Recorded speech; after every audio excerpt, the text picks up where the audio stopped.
Hi, I'm Thomas Erben of the Thomas Erben Gallery.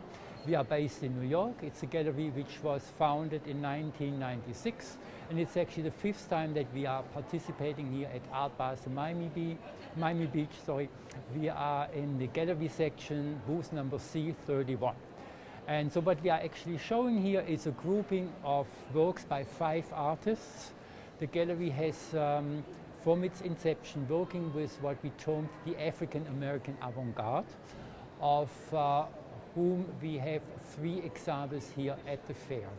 So what you are currently seeing, for example, is a performance photographs by the artist Senga Nengudi from 1978-1979. She's an artist who has become very, very prominent over the past few years. She recently had a major survey show, for example, at the Philadelphia Museum. An exhibition is coming up of her work at the Dia Beacon, which is like a major exhibition space in the United States. Her work is in the collection of MoMA, of the Whitney Museum, of the Centre Georges Pompidou, so many, many other museums. She's considered a very important part of the African American avant-garde as it articulated itself in the 70s in Los Angeles. She collaborated there with artists like David Hemmons, like Marion Hessinger. They worked very much like in an improvisational mode, performances which took place in abandoned swimming pools, public swimming pools, etc. So very, very interesting group of artists who has been in the focus of main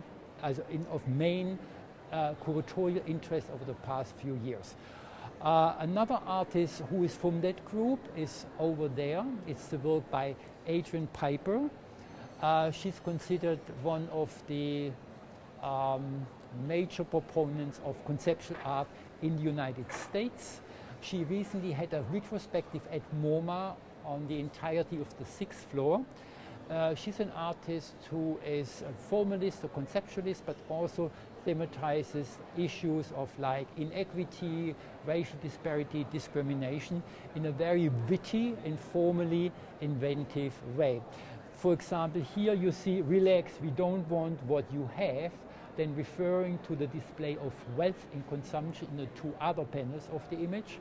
So it's in a certain way humorous, but it also undermines our usual expectation that the woman on the right with the baby, who's maybe, we don't know, in Africa, Ethiopia, we don't know where exactly, where of course the situation is very miserable. So we of course think that she would aspire for a lifestyle, for a life of affluence as we see it in the other pictures. But she undermines that expectation, saying, relax, we don't want what you have. I think it's a very interesting piece. Another artist who is younger, so Adrian Piper and Senga Nengudi are now both in their 70s. Senga is almost 80-year-old, is here the work of Mike Cloud. He is in his mid-40s. He studied at Yale in the early 2000s. This is a piece from 2007. It's a so-called quilt painting. So what he did here, he halved children's clothes, children's pajamas, and then stitched these on canvas together rather, I would say, rudimentarily. So it's not about the craft, it's about getting these things on there. And then he painted on them. So he followed partially the patterns of these works, the impression, and then he displayed the piece like on this sunburst kind of construction of stretchers. So you see these are pajamas. It's very domestic. And then you see there's geometric patterns painted on them, so it's like a painting. But it also, you don't know what actually is the content of that piece. Is it merely formal? Is it like what happened? Why are these clothes there? So there comes kind of a social commentary or reading in that piece, which makes it, on one hand side, really interesting to look at, but it also has these various layers of meaning. So he's part of our, what we call our painting program. The program is very interested in exploring painting as a medium. So what does painting mean? How can you use painting? How can you expand painting? So it's not so much about the content, the visual image you see. It's more about, what can you do with painting? It has been around for hundreds of years. What's new under the sun? So you see here, for example, his approach to painting is very like, you know, object-oriented. It's not about visual beauty, it's really conceptual. It's about like how to generate a painting, so what kind of means.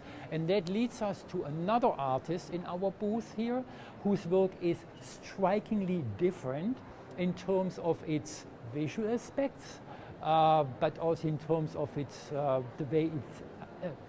the way it presents itself. It looks like a, you know, classical painting. It's hanging flat on the wall. It's a surface. This is a painting by Harriet Korman from 1973. So we juxtapose these two works here, even though they on the surface seem to be so different, but they actually communicate, because both paintings are generated through concepts, through attitude. So what's really important about this painting here, it's really very simple. So the artist drew lines here, blue, there's one black here. Then she covered the painting with gesso, which is normally used to actually prime canvases. And then with like a trowel, she partially scraped it off. So it's really about the process. It's about the kind of attitude you bring to the process which generates this painting. So it's not about the gesture, it's not about bravura, it's not about, you know, it's not about regularity, it's not about order. It's about like if somebody lets things flow and executes things in a flow, what kind of a result might that have? Is that then still a form, or is it just something which seems unorganized? So it's an attitude towards painting which generates this painting here, which is conceptual, and the result is very much liked here at the fair. It's a standout. Many people talk to us about the painting. It's a significant work of art from 1973. Again, we are connecting to another example of this artist's work. I now go diagonally through the booth, if you want to follow me.